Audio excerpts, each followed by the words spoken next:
And welcome to Face the Nation, an in-depth current affairs program here on ZBC TV. My name is Mnyaradzi Msiwa, your host, and tonight we'll be talking about gender-based violence as the country observes the 16 days of activism against gender-based violence and joins the rest of the world in commemorating this period where we look into the issues of gender-based violence. And with me in the studio to discuss more on this issue is the Chief Executive Officer of the Zimbabwe Gender Commission, Mrs. Virginia Muwanigwa. Madam, good evening and welcome to the program. Good evening, Nyaradzi. Thank you. Well, and to start off, I would want to know, or maybe the nation also wants to know, what is the mandate of the Zimbabwe Gender Commission? Why is it in place? So the Zimbabwe Gender Commission is one of the Chapter 12 institutions, meaning that we are set up by Chapter 12 of the Constitution of Zimbabwe, whose role is to monitor the implementation of gender equality as outlined in our Constitution. We have objectives that we share with the other Chapter 12 institutions, which are set out in Chapter 233 of our Constitution, and these include working with government to ensure democracy, looking at ensuring transparency and accountability in public institutions, ensuring constitutionalism, like I've already said, also ensuring that injustices are remedied. So as we are in this period of 16 days of activism, we are preoccupied with looking at the extent to which, as a country, we have implemented the commitments we've made to end gender-based violence. Talking about the 16 days of activism against gender-based violence, can you just give us a brief background of it? When did it start? What were the objectives? Have we met it as Zimbabwe? Where are we in terms of making sure that we try to meet these objectives or accomplish some of these achievements? So the 16 days of activism against gender-based violence is a global solidarity campaign which basically seeks to amplify efforts around ending gender-based violence across the world. So what then happens is every year there is a theme, which theme for this year is Unite to end digital violence against all women and girls. And this theme is then used to actually inform the campaigns every year. Sometimes the countries will come up with their own themes, but sometimes we use the same theme to be able to focus our attention on issues that are emerging, that are topical, and that really need more efforts to be conquered. Okay, talking about the theme, do we have our own theme that is peculiar to Zimbabwe? We are using the same theme this time, yeah. Oh, okay. We're using the same. Okay. And so you were also asking about the history. So in terms of the history, as the name says, the campaign, the global campaign, is observed over 16 days, which start on the 25th of November each year, which is the day for the eradication of violence against women, and ends on the 10th of December, which is Human Rights Day. There are other days, other commemorations in between, but those 16 days are like the apex of the campaign to end gender-based violence. This is not to say that they're the only times that we talk about gender-based violence, but we amplify, like I said, the campaign. Okay, and also what maybe before we look into the theme of this year, let us talk about, let us maybe try to come back home a little bit and talk about maybe the societal and systemic challenges or causes of gender-based violence here in Zimbabwe. Yes. So there are several causes of gender-based violence, and although this year we're talking about digital violence, I would also want to highlight that digital violence is just another way of doing gender-based violence or inflicting gender-based violence. We already have gender-based violence, which is alarmingly high. And this takes many forms, and it is also as a result of unequal power relations, whether at a household level, in the community, and it's also a result of poverty. You know, when there's poverty, there's hunger. People are on edge, angry, and they want to take out their frustrations. We also have our social norms, some of which are derived from religious or cultural beliefs and values. And these sometimes perpetuate, not sometimes, they perpetuate the gender-based violence that we see and almost normalize. And then we also have, as a country, we've done very well in coming up with instruments, laws, policies, strategies. But we need to get to a point where these are effectively enforced to be able to really not only build confidence among the men, women, boys and girls in Zimbabwe that we are really committed to ending gender-based violence, but to also ensure that we show that we are committed ourselves and we're able to start reducing the incidence of gender-based violence. Well, quite interesting there. You were talking about, I asked you about the societal and systemic causes, Yeah. And also the issue, but here in Zimbabwe, before we talk about the digital violence, what are the most affected areas and what is the prevalence like in Zimbabwe to say how many women experience gender-based violence in terms of statistics? Yeah. Can you just give us the statistics and also which areas are rampant? Yeah. So in terms of, I'm going to quote some of the researches that have been done. So there's the Zimbabwe Demographic Health Survey that actually identified and noted that 1 in every 3 women has been a victim of gender-based violence, including intimate partner violence. And then we've also had some researches, a lot of researches that were done, one of which was done by the Gender and Media Connect, which is a women's rights in media advocacy organization. And it noted that I think 26% of women journalists said that they had actually suffered gender-based violence at the workplace. Well, yeah, yeah, talking about media, of course, yeah, it's the industry that we work in. But I also wanted to understand, because you talk about your mandate, you talk about the policies that are in place. Do you have specific measurable outcomes that the Zimbabwe Gender Commission is actually implemented some of these, and we have results that we can refer to say this is the intervention that we came up with? Of course, you have those statistics, we need to act upon them, not to just present them as statistics to say 26 women who work in the media, 20% of women work in the media industry, 1 in every 3 women has experienced gender-based violence. What are the specific measurables or measurable outcomes that you so in terms of we're very specific functions that over and above the objectives that I spoke about at the beginning, we are expected to be monitoring what is happening as far as gender equality is concerned in Zimbabwe, the implementation of gender equality. And we've been doing that since 2015 when the commission was set up. And we do that by actually ensuring that we are working with what is called the National Gender Machinery, which is led by the Ministry of Women Affairs, Community and SMEs Development, and women's rights organizations, and then the line ministries, the ministries, departments and agents, where we want to look at the issues around what are the programs they are doing as far as gender equality is concerned. We also receive and consider complaints from the public as an institution. Maybe before I continue, I want to just highlight that as a commission, our role is more of monitoring and oversight, not so much implementation, which is the role of the executive in Zimbabwe.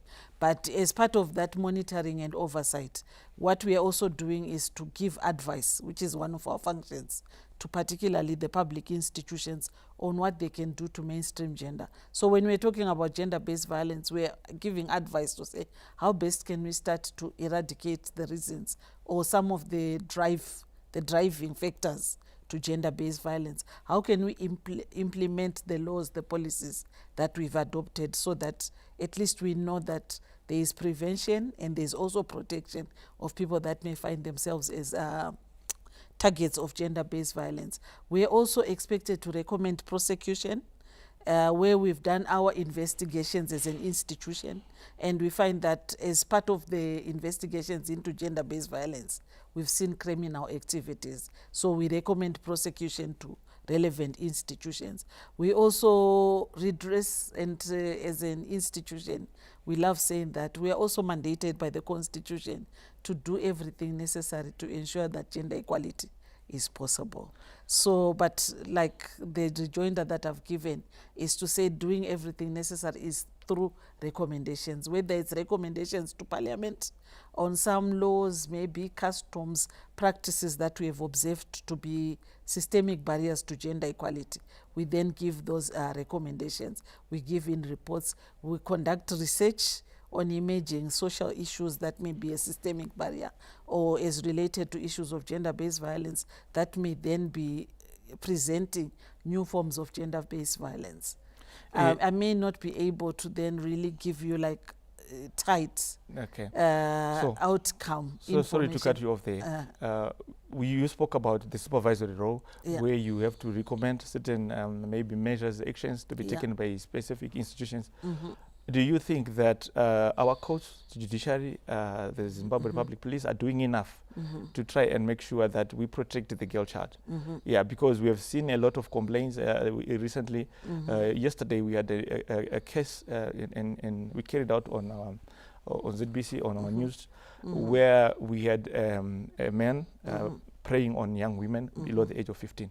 Do you think that our courts, our Zimbabwe Republic Police are doing enough to make sure that we protect the girl child and ensure that the law takes its course? I think we can never have any complacency and say we are doing enough, because what we know definitely is that there's a lot more work that needs to be done. Much as there's been an improvement in terms of being gender responsive or being able to take seriously the issues of gender-based violence or violence against women and girls. So yes, we do see that through the victim-friendly unit of the ZRP, they are very responsive, but we also know that they have challenges of resources. Sometimes they're not able to have the adequate resources to be very responsive, but they work as part of a referral pathway. So with other organizations, that enables them to even do more than they would do if they're working by themselves. And then even within the courts, although every now and then we do get some disappointments, but we are also starting to see that there is a bit more responsiveness to addressing issues of gender-based violence. Well, viewers, as you reflect on that point, let us take a short break and we'll be right back.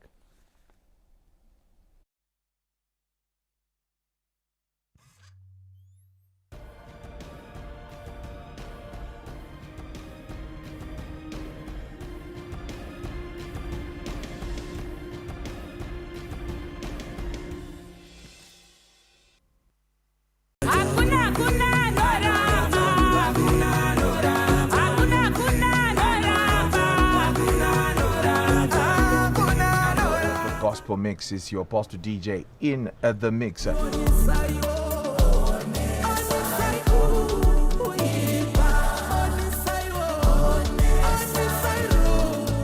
the help of the Holy Spirit, I write my song. So when I've heard enough of the word, like I sing it out.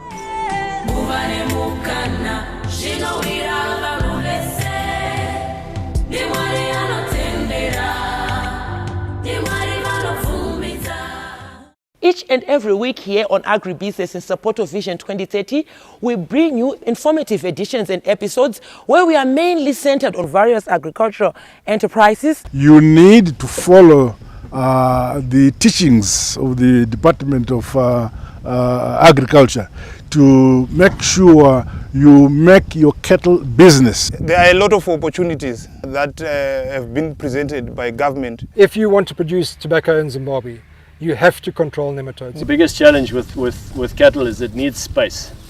And cropping lands can be done in a small area. Zviri risk kuti utore fodya uende udedzwe nevanhu paside kunzi uyai ndikutengere panapa. One unogona kutobirwa uriko ikoko.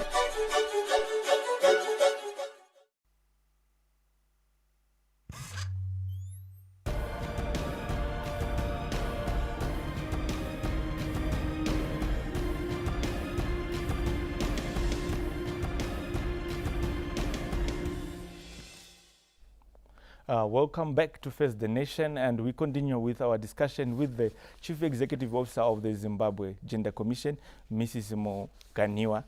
Before we went for a break, Madam, you were talking about giving us examples and also maybe your assessment of how our courts and the ZRP are doing to try and end this gender-based violence. But now coming back to this year's theme, Unite to End Digital Violence Against All Women and Girls. What does it entail? So there are different facets to the issue of digital violence against women and girls, and this comprises of online violence or cyberbullying, where basically one is targeted, whether it's being insulted, whether it's being there's hate speech against you, or whether people are saying something that is with malicious intent.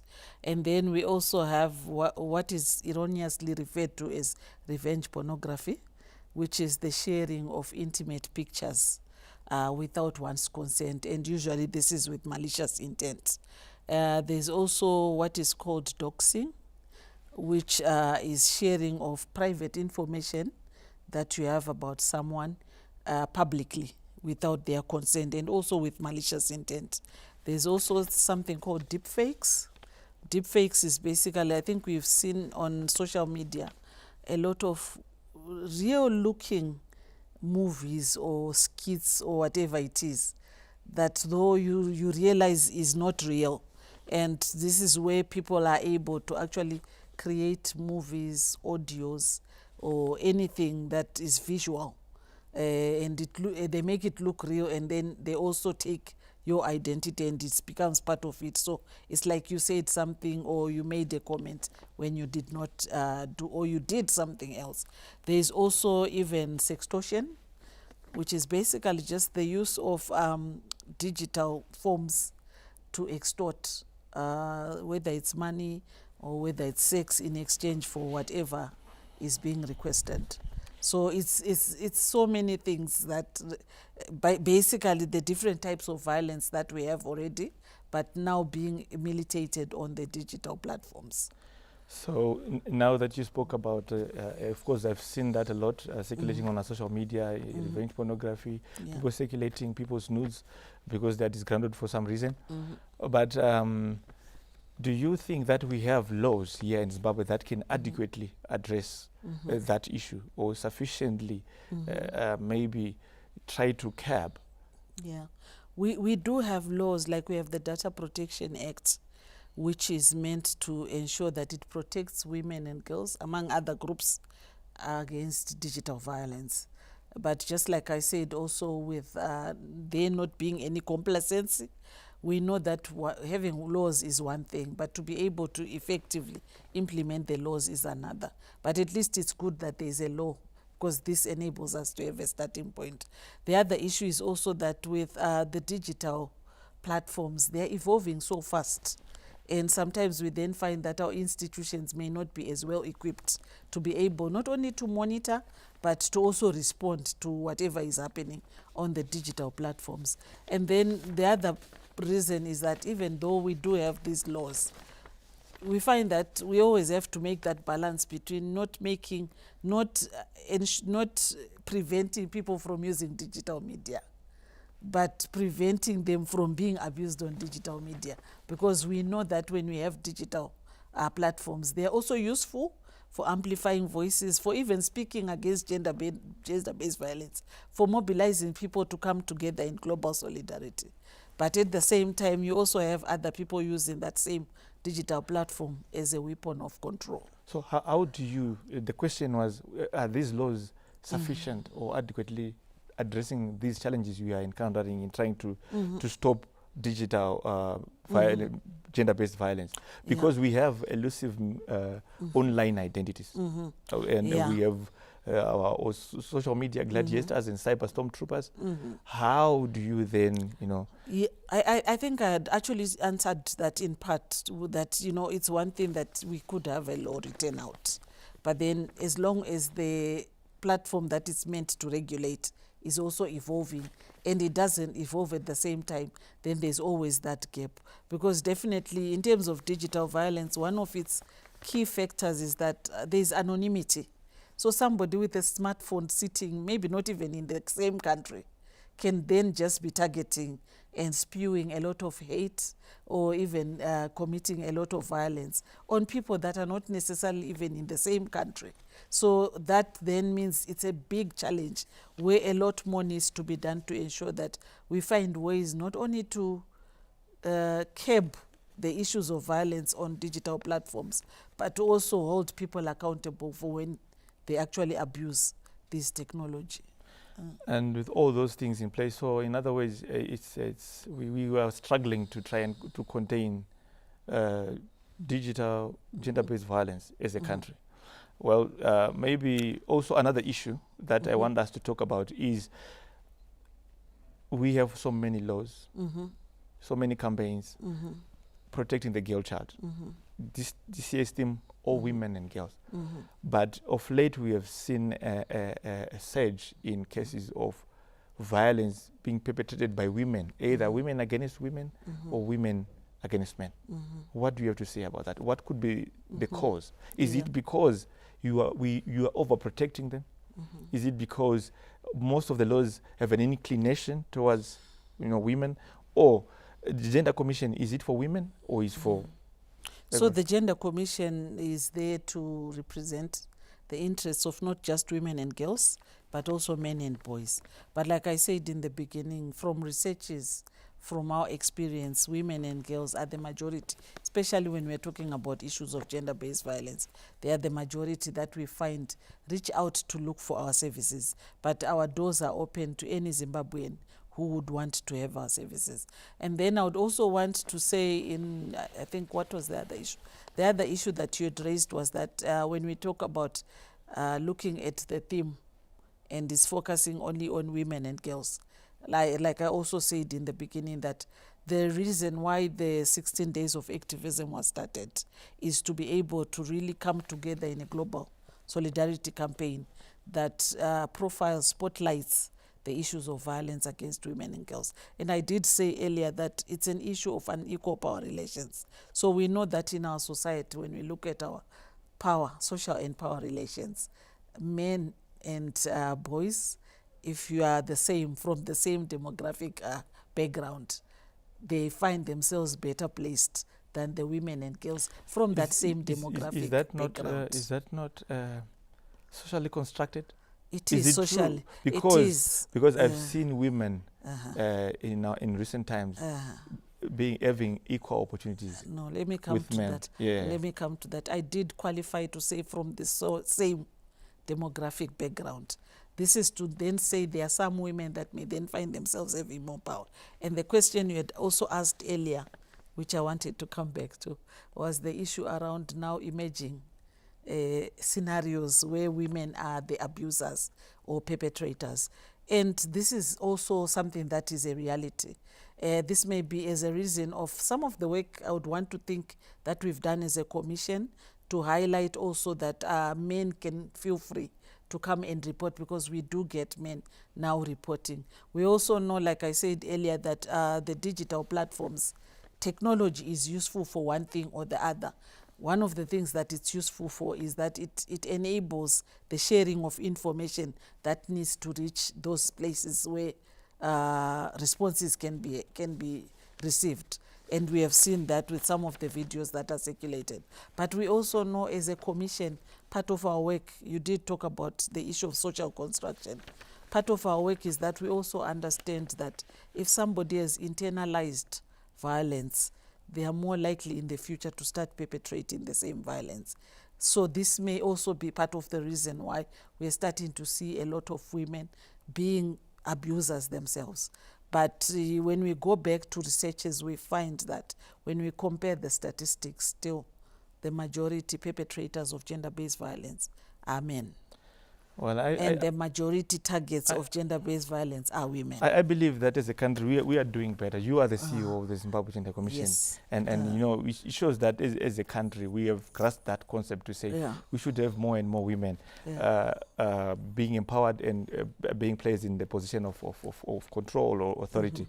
But also now you spoke about anyone can come to you and appeal, or maybe not appeal, but maybe for coming for assistance. To report, yes. So do you offer any illegal assistance or post-traumatic counseling for victims of gender-based violence? So as a commission, we do have a legal complaints handling and investigations department. So we do offer legal advice. And then in terms of counseling, we work as part of a national referral pathway, where we are working with other institutions that offer these counseling services. But we do direct people to relevant institutions. But we have lawyers in-house that can assist with legal advice. Okay, maybe you can tell us some of these achievements that we've done, Gender Commission as a country. Maybe viewers want to know what have we done as a country in trying to address these issues, and where are we at this moment? Because you spoke about you playing an advisory role to policymakers. Yeah. Just tell us, how have we fared so far since we started all this? So one of the things we've done very well as a country is that we have what is called the National Gender Machinery. What that basically means is that we have institutions whose role is to actually implement the laws, our constitution, the policies we've adopted. And these are, some of them are funded by government, and then they also comprise other partners, whether it's development agencies, whether it's women's rights, other organizations coming together to ensure that we are ensuring that we address the issues of concern, gender-based violence being one of them. We've also done very well as a country in terms of adopting different instruments or policies. We have a gender-responsive constitution that gave rise to the setting up of the Zimbabwe Gender Commission, among other institutions. We've also adopted the high-level political compact to end gender-based violence in Zimbabwe. We've also adopted a national strategy to end gender-based violence, 2023 to 2030. We have also set up what is called the Anti-Domestic Violence Council, which is meant to also oversee the implementation of the Anti-Domestic Violence Act. And we've also done a lot of lobbying, because I did mention that part of the reason why we have gender-based violence is because of poverty. So we've also adopted some programs to ensure that the issues of economic empowerment are addressed. And we are implementing those incrementally. We have different gains here, losses here and there, but in terms of direction and strategy and where we want to go, we are very clear as a country that we are saying no to gender-based violence, whether it's digital violence against women and girls or anybody else that may be facing that kind of violence. Well, now I want us to, you spoke about poverty as a cause. Earlier on you spoke about, maybe early child marriages, or early marriages, or child marriages. You spoke about religion as a factor. You spoke about other systemic issues. Why, despite these interventions, why are early marriages or child marriages rampant or still rampant in some of the parts of the country, parts of the country? What do you think is the cause? Yeah, so I had not said it, but I'll say it, that when we talk about social transformation, it's not an event, it's a process. So much as we've got all the things that we've done in terms of laws and policies, in terms of institutions to address gender-based violence, we find that in terms of actually starting to change the norms, this will take time. So one of the issues that we are grappling with, and also being very clear about acknowledging that it is a problem, is the issue of what is called early child marriages, which at the Zimbabwe Gender Commission anyway, we don't accept as marriage, but we believe it's seriously abuse, it is rape, and then sanitized as some form of marriage. But as a country, we see that we still have some areas where certain belief systems, we still have some sects where certain belief systems do encourage that. But we have also started to work very seriously to end child marriage, so-called child marriages. We have areas like Mash Central, Masvingo, being the leads in terms of the issues of ending child marriages, but I think I'll continue and give you a bit more detail. Well, interesting there, because we've been reading through researches that we have 34% of the girls, you know, which is around approximately, of our population is around about 1.2 million, you know, being married before the age of 18, which is not a good thing as a country. Well, it has been an interesting discussion, and thank you for agreeing to speak to us at this evening. And viewers, tonight's conversation does not end here, but It goes beyond the conversation in the studio, in our homes, in our communities. Let us unite to end gender-based violence. And of course, let us be part of the solution. Until we meet again next time, from me, Mnyarazi Msiwa, it is good evening.